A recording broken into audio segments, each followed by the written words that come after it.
那另外我们看到呢，包括中美之间当然对抗的非常严重，在关税这一题我们看到中国从10号开始，也就是今天开始对美国的部分农产品征收关税这个是一种报复性的关税。那川普其实某种程度呢，已经把中国大陆的关税升到20%了，可是北京并不屈服某种程度他没有得到北京的电话。我们看到华府的智库他就说习近平他不甘示弱，他不愿意屈膝所以你可以看到两边可能不断的在堆叠这个关税的一个战争的这个仇恨值那川普狂攻美国经济，催泪弹，因为川普对外这么的攻势凌厉，可是对内呢，国家内部的这个所有的选民以及民众是 OK 的吗？我们看到这篇报道是这样讲的：川普的黄金时代未至，有感通膨恐先到。美国首季的 GDP 最新的预测不乐观我们看到可能萎缩多达2.4%，所以未来的美国可能是这样的情况这是来自于史丹佛大学经济学系的学家尼可拉斯说的。关税、裁员、冻结支出有可能会来一波新的叫做川普衰退，而且他更指出，上一次导致美国经济陷入5年来的首次衰退是川普执政时期的末期，那个时候有 COVID 有 COVID， 那是这样子吗？美国未来这个经济可能吃紧吗？川普说别紧张，别害怕。总是有一段过渡期，现在有通膨，我们努力把财富带回美国，大家稍安勿躁那川普的商务部部长是这样讲的，他说全球关税终将下跌，美国的经济不会衰退。他说你们等着，从4月2号开始将会成为赢家，因为川普已经讲了，4月2号他的对等关税他会宣布大概对哪一个国家加多少关税他会宣布。马斯克当然在川普的政府里头扮演一个很重要的角色，可是有一些民怨也冲向他。我们看到在路易斯安那州的这个纽奥尔良有一个这个狂欢节，这个是上个礼拜发生的。我们看到特斯拉的车主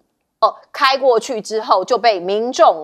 给打烂、给砸烂，显现有一些仇恨值在民间发酵，而全美也掀起了反特斯拉潮你看到一些经销商，像是纽约州的一些这个直营店你就可以看到呢，包括纽约市的经销商外爆发激烈的肢体冲突，警察跟民众扭打成一团有6个人被逮捕。同一天，在奥勒冈州的经销商窗户也被人开枪。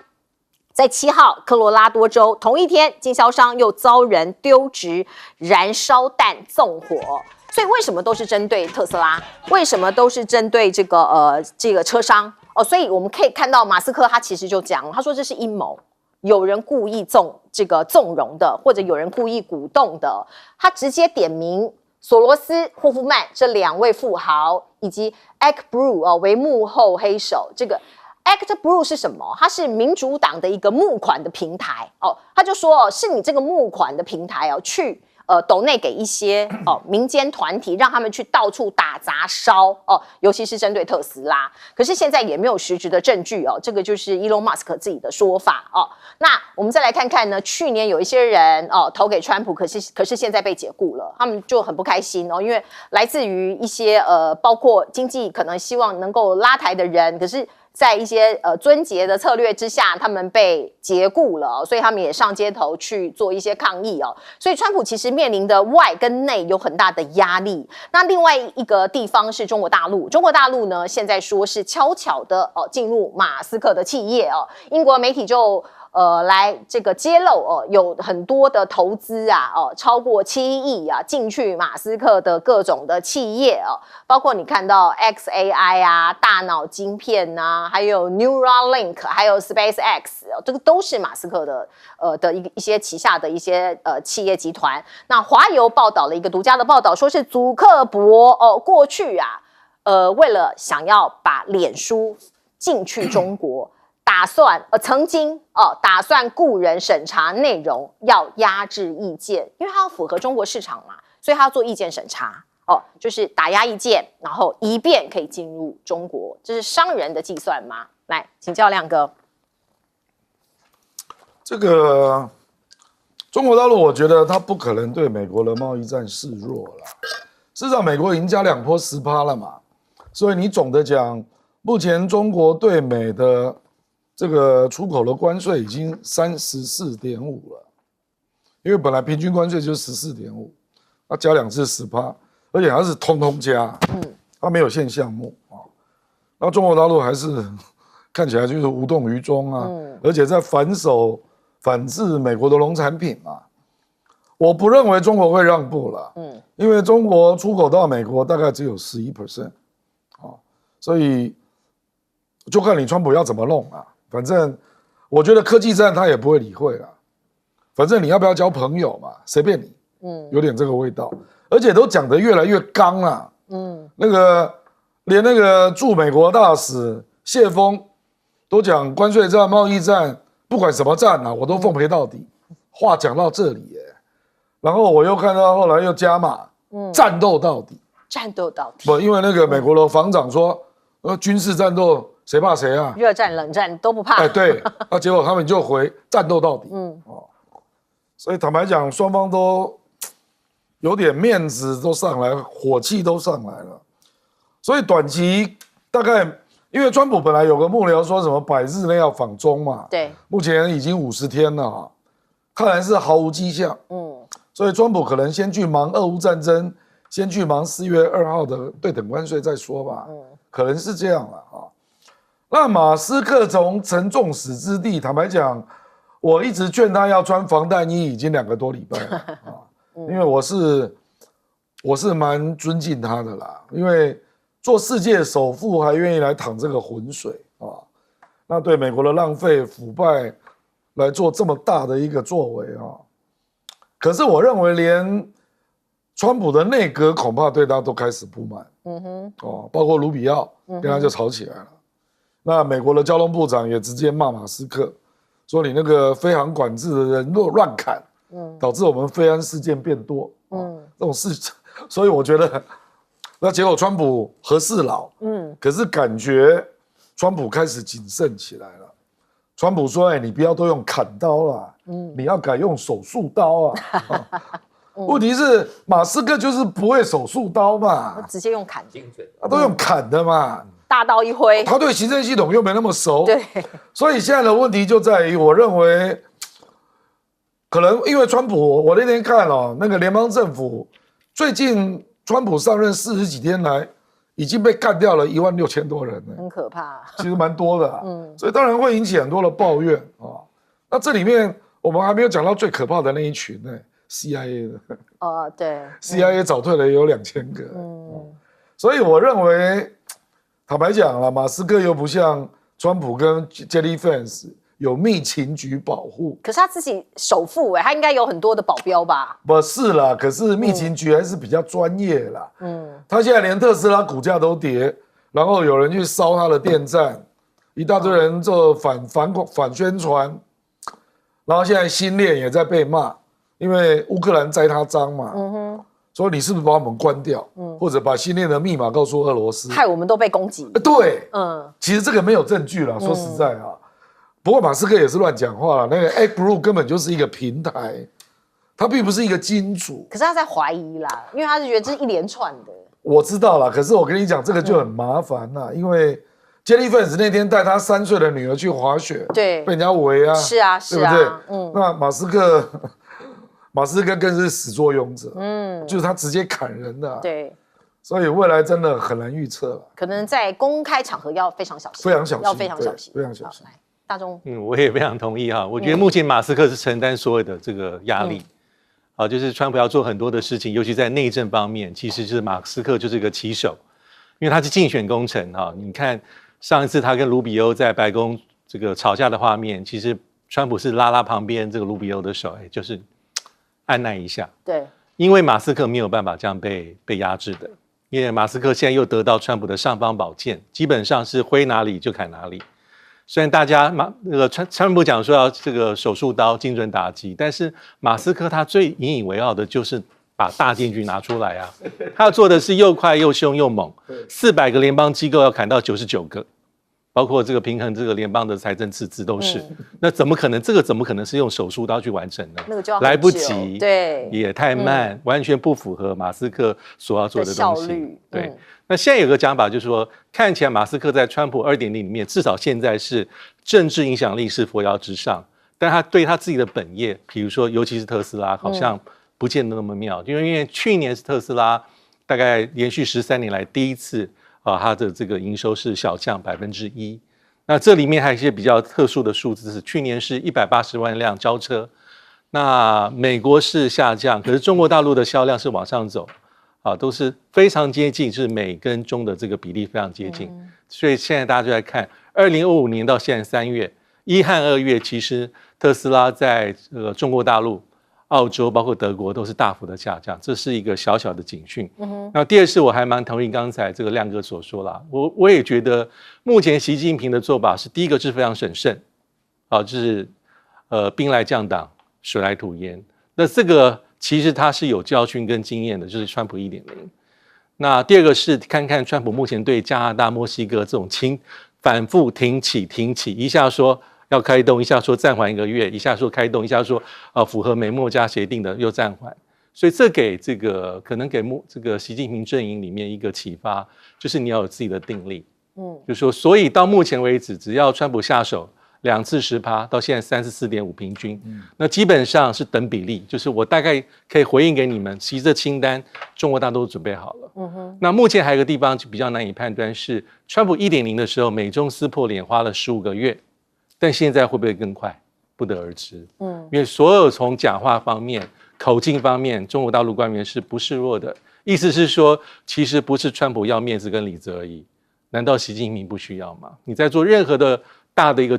折中的时候，你要想到说，那我可以在国内的民意里面会得到什么样的一个印象？我是因为川普举了大刀，我让步吗？这个绝对北京大概也很难吞得下去，因为北京自认为是至少我是个大国，可以分庭抗礼、平起平坐。那有点跟欧盟整体加在一起是一样，我们不是墨西哥，我们也不是个在旁边的中等强权加拿大，我们更不是巴拿马，我们也不是丹麦，我们是美中啊，所以这一点是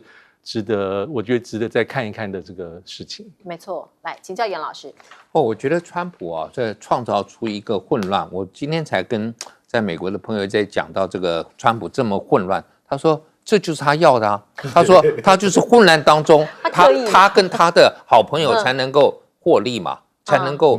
这个造成，所以这个是真的是，而且你看他跟他的官员，我觉得你们这个财经官员怎么也跟川普一样随口乱讲话啊？就是包括说，这个关税最终会降量，对，100年以后也会降啊，什么时候会降？你不能这样子，你是不是马上你到底大家都觉得这个关税是有问题？包括会不会制造我们说复制1930年的一个关税，结果造成经济大恐慌没办法来处理。包括你川普讲的这些数据，常常都是都不懂的，但是好像川普的支持者非常的包容有点像我们某个政党的那个支持者一样对政党的犯的错都可以包容。那但是川普今天讲的这个，他现在也大概注意到了，你看他讲，他说经济是不是会衰退，他还会有一段过渡期。他一开头不是这么讲的一开头觉得我一上来马上就是这个形势大好，所以就表示川普其实是知道你这些政策是有一些问题，但是他为了讨好他的支持选民，然后做出这样的决定我觉得这个关税战确实是一个大问题。他认为说好像这些包括其他的国家最终都会做一些让步，然后最终会让这个会结束。我认为不至于包括你看他们讲，他说到时候美国产品会变得更便宜然后美国会成为赢家。1个月，我们现在不到1个月就可以看到，对不起，今天你收其他国家关税，美国的产品搞不好还比那些还贵，当然对不对？所以你怎么会是赢家？我这样子好了，我这样子讲，过去我在日本那个时候被美国要求就是说要买美国的米那日本人说我们不吃不惯你们的那种长米，我们吃我们的黏的米那日本人就说他们也很爱国，不想吃美国米但是如果那个价格是2倍，他们可以忍受。如果到了进口美国的米是日本的1/5的价格，那他为什么还要吃日本米？我虽然很爱日本，但是我也要顾我的荷包。度又是7倍，对7倍，对，所以你要想想看，你要顾你的荷包嘛。那美国人也是一样啊。我最记得有一个广告，以前一个电影里头，他讲了，有一个人去订货，要买一个 American Eagle 啊，美国制的这个老鹰，这代表美国嘛。对。结果他在网络上面订货。结果一看，他说怎么会是 Made in China 他说25块啊，然后后来他说为什么没有美国？他说我们有100块，那还是25块，那还是25块的好了所以这个东西就是你没有办法，你今天你的工资就是那么高，对，那你当然我觉得作为有钱人无所谓，可是一般的老百姓，当然川普是有钱人，对，他可能可以不用到中国的东西。一般老百姓就是因为靠着中国的民生用品，他们的生活看起来还可以。没错，没错。川普现在可能比较伤脑筋哦。今天有个新闻，沃尔玛要求中国的出口商，要吃下那个关税。中国会愿意吗？中国出口商没有同意。对啊，跟沃尔玛在那边拉锯。那这样以后如果说中国的商品不去沃尔玛，那不是不知道美国的消费者就对这个未来大家可能还要再观察哦，因为那个是很细微的一些民生的细节。不过我们来看看川普他对乌克兰战争的处理方式哦，他真的很敢哦。我们来看他在一直骂这个泽伦斯基不懂感恩。好，他说他拿走美元像抢糖果一样，然后呢直接说啊，你这个矿产协议上次签不成，你现在要答应签，可是我们还有但书哦，又增加2个条件，说是你哦要割地，然后还要办大选。那办大选的意思不是就把泽伦斯基给拿下来吗？把他给卸下总统职务吗？哦，所以我说川普真的有够狠。那另外泽伦斯基人现在在沙烏地阿拉伯，他是参与和平会谈哦。那隔天会有一个美国的这个包括卢比欧在内的一个停战谈判哦，那跟这个这个乌克兰的这个部长级的会谈，那泽连斯基说他不会参加哦，他不会参加，也不会见美国的代表团。川普就预告了哦，这个礼拜会有大事，什么大事？关于美乌的会谈，而且他说我跟泽伦斯基啊，我跟你基辅啊有共享情报。那个时候不是说切断他的情报吗？他说现在缓和了，现在缓和了，我们差不多已经做到了哦。那我们看到，其实现在呢，在战场上还在打，尤其乌克兰的军人现在的危机哦，处境非常的险峻。我们看到这条新闻，是有亲俄的战争博主说哈，俄军的特种部队利用一条天然气的管道，然后潜进这个库尔斯克的乌军。大家知道这个库斯克的这个乌军，他们是好不容易攻进去俄罗斯的土地，结果现在已经被围困，据说有1万多人在那里的乌军啊，现在被俄军给围困。那俄军是利用天然气的管道去直接偷袭这个库斯克的这个乌克兰的军队，双方在州内的小镇爆发了激战。我们必须说这一些乌克兰的军人很勇敢啦，可是他们现在看起来也是有点孤立无援。那美国跟欧盟跟欧洲国家的关系现在看起来也岌岌可危。马斯克就说我退出北约啦，支持你美国退出北约啦，我为什么要一直为你欧洲的防务买单呢？没意义啊，又花钱啊。还有新链这件事情，波兰就说你这个马斯克把这个乌克兰的新链给切断。那卢比欧说没有啊，没有人威胁要切断乌克兰的新链啊，你泽伦斯基要知道感恩啊，如果没有新链，你乌克兰早就玩完了，怎么会撑到今天呢？我们看到这个通讯真的是越来越重要了，没有通讯就好像瞎了眼一样，不管是在战场上还是我们生活上的方方面面。现在欧洲通讯卫星组织的执行长证实，正在跟欧盟商谈在乌克兰取代这个新链的可能性。因为如果说美国这么的反复无常，那干脆由他们自己来经营那部署了数千个终端但没有连到网路，现在都还在建制当中，能不能够取代这个Starlink， 现在不知道。那川普又加码说，我要把 F-16在乌克兰那时候不是训练了一批这个飞行员吗？我要切断你的电战系统。那德国跟加拿大听到很害怕说那干脆我这个 F-35的订单我都退掉好了，万一你今天川普又反悔，又要切断这个切断那儿，怎么办呢？哦，所以那些已经订购美国 F-35啊、导弹啊，还有海马斯的国家也开始在想哦，甚至欧洲各国也想要抛弃美国波音订单的呼声，已经有讨论的声浪了哦。那智库就说，过去欧洲啊5年它的武器进口度翻倍。大概超过60%都来自于美国，这也合理，因为美国其实是武器大国嘛。那欧洲在国防军事上一直依赖美国。那现在想要美国如果抽腿或切断美国这个军武的来源，可以很快的填补吗？看起来也是一个大问号哦。那美国也通知盟友说，2025年之后停止参与欧洲军事演习，很多各式各样的放话。如果美方计划生效的话，瑞典和其他北约国家将不得不在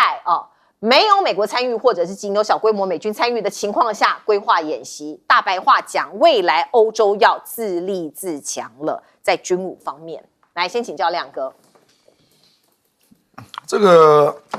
川普等于是矿产协定确定后，那找到一个理由要去跟俄罗斯见面嘛，那当然就要先听乌克兰的方案啊。所以等于是，你要把你的方案丢出来了。那川普显然是认为克里米亚就不谈了啦，你那4个邦，你要割地啊。我觉得泽连斯基就是不要表态，因为你做什么事你都会被骂啦，所以他就耗着，要等欧洲来救他。那这个你如果再把美国拖着我看川普会更生气，又加条件。我就加条件，就是你给我改选啊。对。可是问题就是说，目前那个乌克兰以前那个武装部队的指挥官Zaruzhny，他现在在英国当大使，他参选的意愿没有那么强。那如果现在浮上台面的，比如说那个糖果大王 Poroshenko， 还有基辅的市长，就那个健美的这2个人都没有那么强。说实在，所以我觉得美国也有一定的困难。而且俄罗斯真的也蛮凶狠的啦，就是趁着你那个军援的空档，他就猛打进来了。而且目前库尔斯克眼看就要被包饺子了，这地方可能会死蛮多人。那他实际上昨天他打就死了22个人。我认为未来还会更多。那欧洲就是吹牛大王啊！我跟你讲，欧洲的卫星组织跟星链怎么比嘛？叉比鸡腿，你知道吧？实力差这么多我跟你讲，不是因为马斯克那个星链，他是一直在做。他现在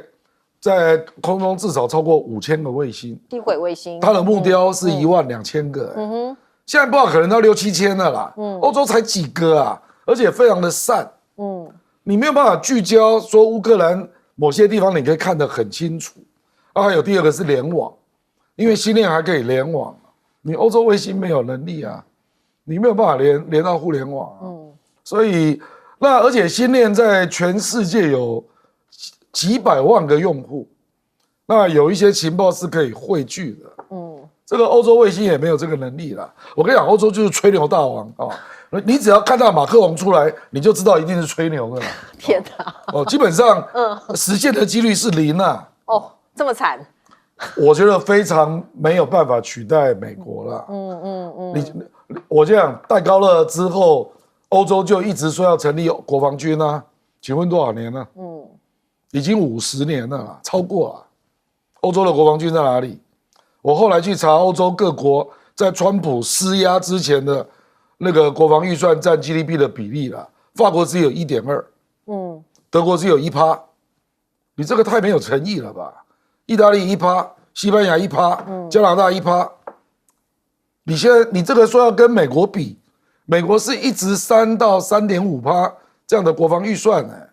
你去想想多少年呢？那泽连斯基还要期待欧洲吗？这个可能也没有办法期待了吧。不是啦，因为他没有别的靠山嘛，不然怎么办呢？OK， 好，我们进一下广告。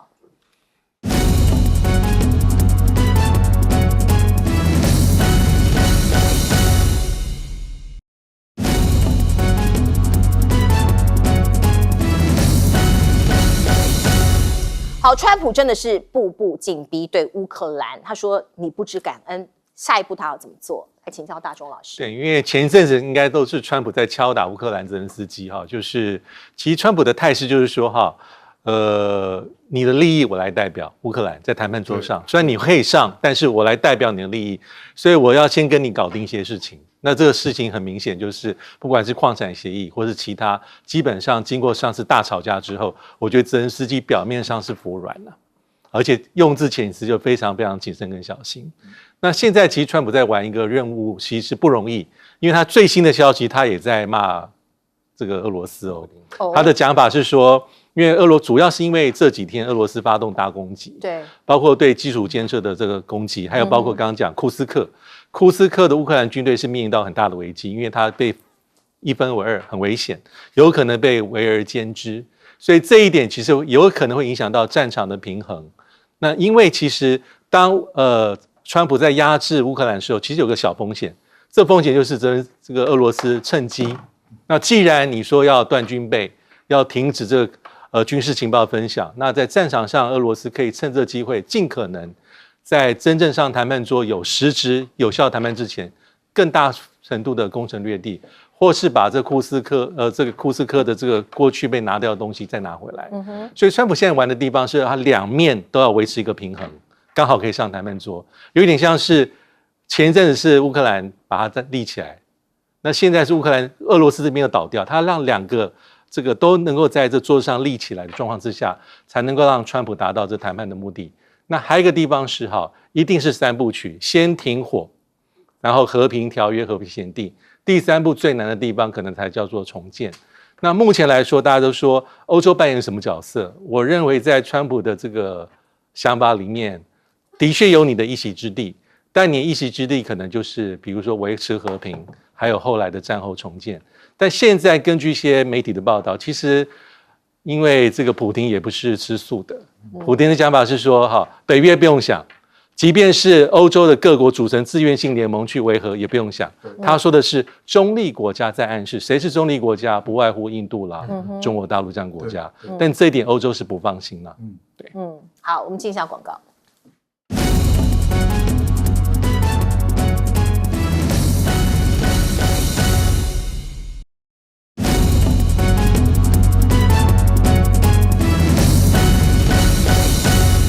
好，乌克兰未来会怎么办？我们来问问看严老师怎么看。我想乌克兰跟这个俄罗斯的冲突啊，从一开头2月开始打，大概4月份就已经有和平协议的提出来，到底会怎么样？但是我觉得双方都是会各自想说，如果我今天答应了一个协议，会不会我本来可以在战场上面有更好的表现啊？那反而损失掉东西。因为大部分的和平协议就是说，第一个说回到战争之前状态，那对这个乌克兰来讲，他们搞不好还希望把2014年丢掉的克里米亚也拿回来，所以他那个回到战争之前是回到2014年。那普丁当然不肯嘛，而且普丁觉得说，我乌东的至少这两个省啊，顿巴斯这2个省，我一定要把它维持住，因为他们是亲俄的，他们已经宣布而且也不在乌克兰的控制之内。但乌克兰不可能丢掉土地，那普丁当初可能就只要那2个哦，那你如果乌克兰答应了，搞不好就认赔杀出了，结果普丁后来又多拿了一些，那现在就是另外一个我们讲说和平协议的签订，就是说以当时打仗结束那一个不是结束，目前所各自占有的土地为准。那各自占有的土地，那现在普丁当然这乌东4省也没有完全占领，但是如果乌克兰现在不签，搞不好会失掉更多。所以这个就是乌克兰我觉得是误判形势，因为他之前不签的原因是觉得美国挺得很好啊，欧洲也挺得很凶，所以他可以这样子有底气，而且没事还有点反攻的好像这个迹象，结果错失了这个机会之后，现在看起来就很麻烦。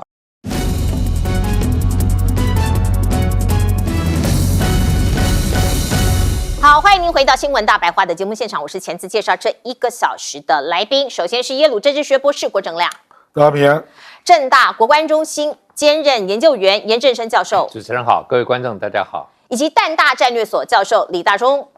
主持人好，大家好。观众朋友，我们来看看呢，最近有一个很夯的话题，那就是中国打过来有帮助有什么帮助？对斗内有帮助。此话是从沈伯洋的口中讲出来的，爆料的人叫做侯汉廷。侯汉廷说，在2022年有一场会议哦，就是黑熊学院的内部会议，他揭露了当时开会的情景，请大家来听听看。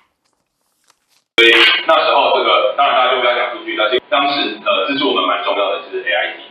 就是他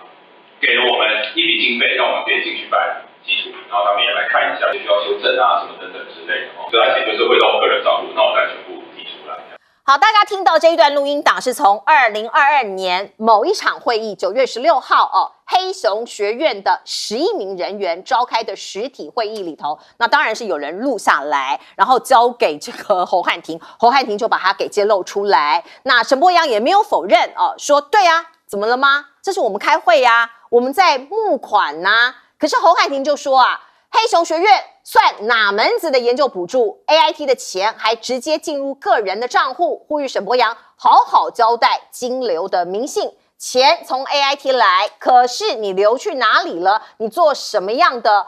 工作？做什么样的研究？沈伯洋说，那是他担任学者的时候哦，那时候他还没有从事政治工作，他申请过各国的研究补助，这很正常啊，这怎么了吗？哦，过去他在国际上发光发热哦，这不是应该做的事吗？我需要有人抖内我啊，我要把这件事情推向国际呀。可是哦，观众朋友，我们再来看看呢，这一句就是引发争议。中国射飞弹对提升台湾民防意识有帮助，所以他在那个会议才说对我们有帮助，意思就是说，中国大陆有一个飞弹的威吓，大家有危机意识，所以斗内的钱就开始进来了。现在看起来是不是有点在贩卖恐惧？质疑点是在这里哦。那可是沈伯洋的意思是说，这是民防意识啊。这是民防意识啊，是不是承认贩卖恐惧呢？我们看到美国的专家不断的提醒说，台湾面对中国的侵扰，所以呢，预算编列啊，实在太少需要再增加、再增加。而我们看到川普因为台积电的事情呢，不断变成他对美国内部的大内宣。1个礼拜过去了，他还在沾沾自喜。在空军1号，我们听听看他怎么讲的。他讲了一大堆的话哦。他说世界最大的晶片公司啊，全球最强的晶片公司来自台湾，他将投资2000亿美元。首先这个数字就觉得怪怪的，单就这一公司就提供35%到40%的晶片市场，把产业带回来Mega 我们成功了。可是观众朋友，台积电这一次加码的是1000亿美元。这是魏哲家董事长说的。如果再加上上一次拜登任内台积电的650亿，算1650亿还是说得过去。可是怎么搞的？拜登一下子说2000亿，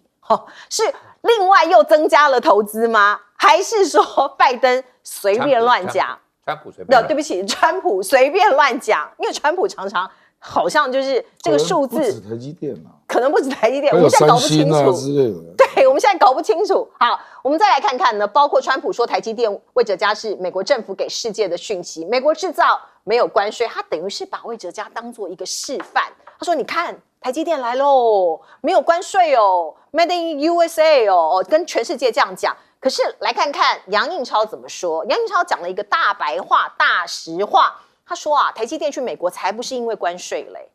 台积电是独门生意，别人没有在做的。所以像是辉达啊、苹果啊这些必须跟台积电买货。如果有其他厂商能够跟台积电一样做一模一样的晶片，你提高关税才会产生影响嘛。那现在它是独家嘛，独家就是你只能跟我买嘛。那关税对台积电不会受到太大的影响，倒霉的是散户通货膨胀。台积电如果设厂在美国，成本大幅增加，成本比关税还要多，所以关税不是重要因素，可能是骗外行的。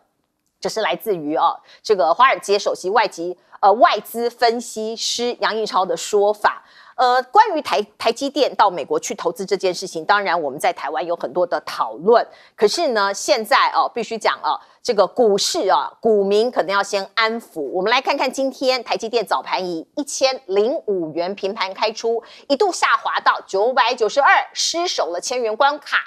一度啊，最后一盘爆出了6206张成交量哦，然后就拉升了一点点股价，最后是以998元收盘，下跌了7元哦。那我们看看最近这几天，过去几个交易日哦，据说8大官股行库联手拥护，近5个交易日敲进超过10000张的台积电股票，要力保守在1000元的地位不坠啊！今天已经跌破了1000元，到底怎么跟川普来打交道？墨西哥总统某种程度示范了给大家看，那就是手中有筹码，并且保持对话，因为他成功让川普连续2次暂缓实施关税哦，所以筹码很重要，保持对话很重要。我们台湾有没有筹码？有没有跟川普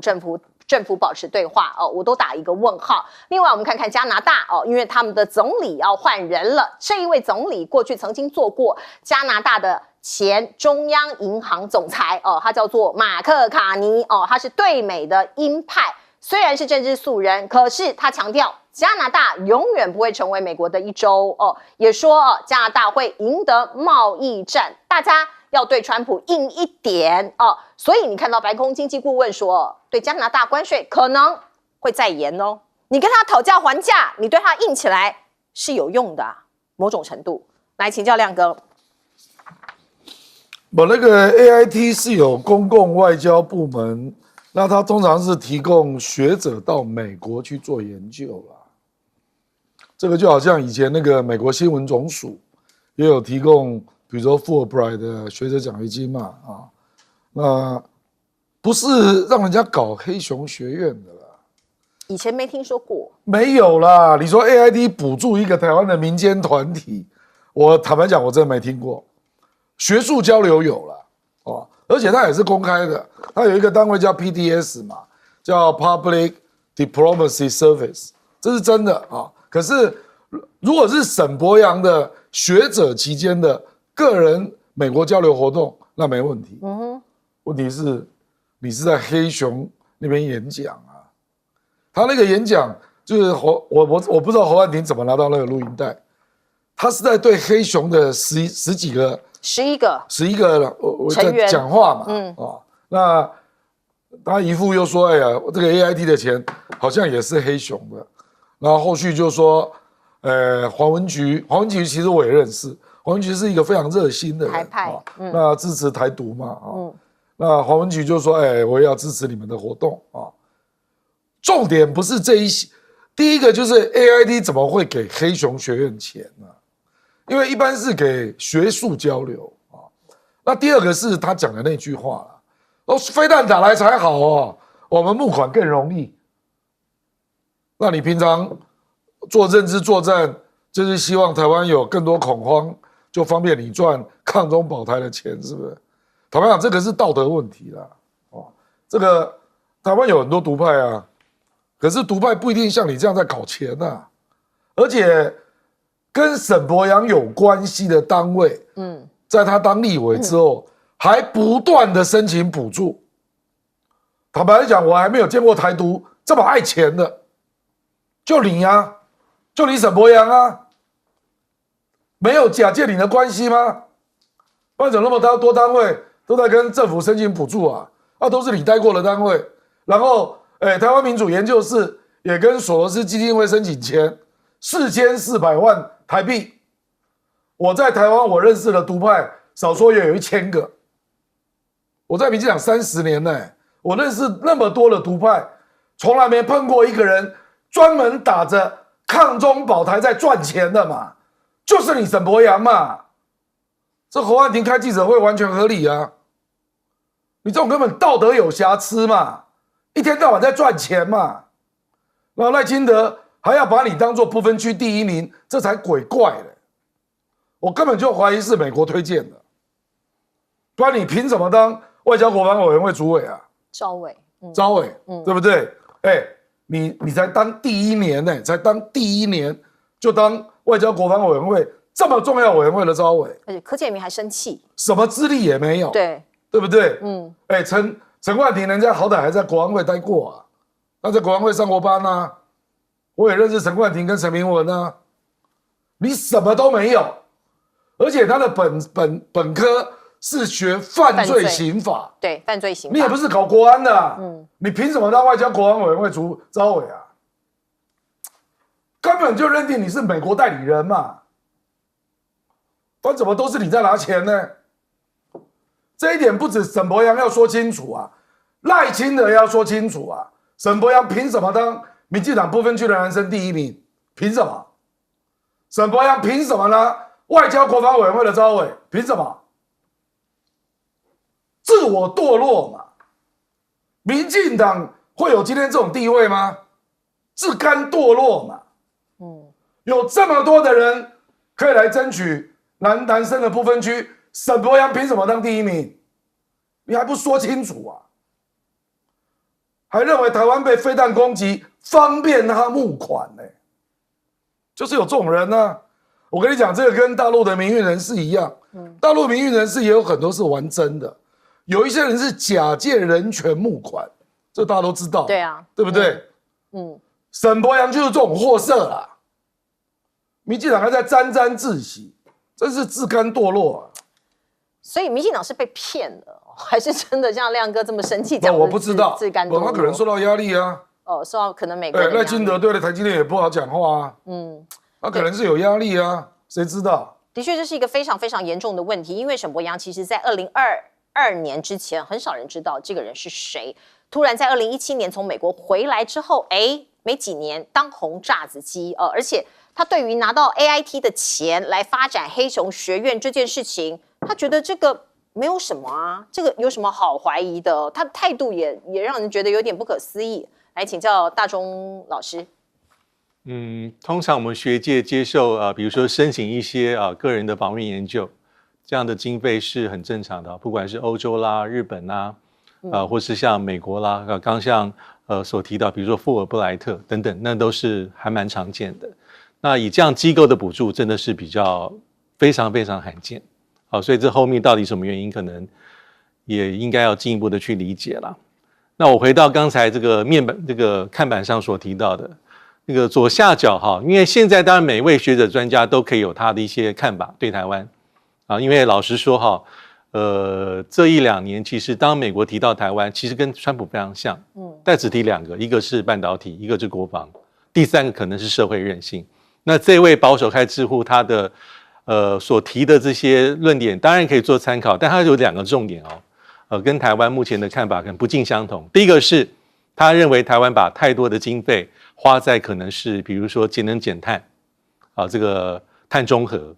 而应该跟川普的政策比较像才对，应该把这些钱省下来，大力的发展经济，这是他第一个讲法。第二个他讲的国防经费我会比较好奇，因为他说这个怎么会这么的低？那其实我们都知道，台湾的国防预算在这些年是不断的成长，怎么会什么比2018年还低或如何？不可能，这应该不会是事实可能是资讯有问题。第3个他举的例子是说美国的国防预算占 GDP 的3.4、3.5，波兰超过4，爱沙尼亚3.4。他说为什么台湾这么的低？但是我们如果去看目前的美国最重要的北约盟国，其实北约盟国里面大概还有1/4的国家到不到2%，包括跟美国非常亲近的，现在当然开始在吵架的加拿大，包括西班牙、葡萄牙，还包括意大利，还包括荷兰、比利时，还包括斯洛伐尼亚，这些国家是连2%都不到，而且是连续美国已经敲打超过10年。所以这方面真的是看用什么角度去看。其实国防预算我们知道 GDP 的0.1%，它的基础都非常大，所以要从现在的2.45升到3，已经是不小的压力，要慢慢去调试才行。更不用说5%或10%，因为假设到10%，那大概是每100块中央政府总预算可能有80几块要投到国防预算跟国防投资。以当今全世界而言，大概基本上很难找到这样的国家，因为国防当然非常重要国家安全，但是政府的饼是一块我们还要讲说要刺激经济要做社会福利我们还有很多的事情要做，公共投资、公共建设所以这是一个观点。那最后就是这个从这个川普的讲法可以知道说即便是先不管台积电到底是为了什么理由而去美国做这么扩大的投资，但是对川普而言，他基本上达标了。他这2天已经改口嘛，就是改口说这个1000亿基本上认为已经 OK， 所以代表短期之内这方面的议题大概压力会比较小。但是他主要的一个诉求的对象是美国的老百姓。所以3月2号预告，3月3号在白宫联合记者会，3月5号国会演说，提到1.8兆到2兆的美金里面，台积电这1000亿美金其实是性价比最高，对，是像桂冠上那颗宝石一样这么的重要。所以变成他的一个大大的政绩。对，来请教严老师。我第一个我必须要对沈伯洋要做出一个反驳啊，没有说什么作为一名学者将自己的研究在团队国际上发光发热，对不起，你这个研究不是学术研究。我觉得你今天这个根本就是一个民间团体，我不反对民间团体申请国外，但我自己做非洲研究，我就知道非洲因为大部分的公民团体，他们这个非政府组织是不成熟的，大概要在民间，那个非洲已经经济不是很好，要在民间去募款，自己绝对不可能自给自足。那政府呢又觉得说你们都不是亲政府的，也不会给钱，全部都是西方国家在养。这个，那我们今天台湾应该是一个蛮成熟的民主国家，我们的经济发展也好，怎么我们的公民团体也被国际社会来养？我觉得这个不对而且这绝对不算是学术研究。你今天要申请这个台湾的访问韧性计划，你用你中兴大学，你在那边任职，你用这个台北大学，你用这个来申请，我就不反对。但你今天换成这个，我觉得就是真的是shame on you， 我必须这么讲那下面就是讲这个加拿大跟墨西哥，我们今天看到美国这2个邻居，就是当大家都在对川普就说看破川普手脚，就是你不能跟着他的喊着走，你必须要有点强硬的态度，然后川普才会软化。只有台湾一个就觉得说川普要什么我们就给什么，难怪川普我们就是那句成语嘛，说欲生惜祸，真的越来越多了，越来越希望像这个永远无法满足。你看我们开头说答应3%了，后面就来一个5%或10%了，那什么时候才会满足？到最后川普政府或者他的一些幕僚就说台湾好像并没有做到我们希望的5%。你不是现在说3%吗？结果我们做到3%，到最后他说这个台湾没有这个完成对美国的承诺，应该有5%。发生了台海冲突，结果川普美国也不会来支持台湾，他觉得说你又远又不肯自己负责国防，所以我认为我们今天真的不能再跟川普这样子，好像给他予取予求，应该真的是要有一点 guts 我觉得我还是再强调一次，我学到的这个生物学里头，无脊椎动物是比较落后的。脊椎动物是比较有进化的，我希望我们不要再做无脊椎动物，我们做一个脊椎动物好吗？是我们看到这个老师其实讲的某种程度是比较隐晦可是也希望我们的总统可以硬起来可以硬起来，站起来，硬起来，大声的说出我们自己的需求跟我们自己的决定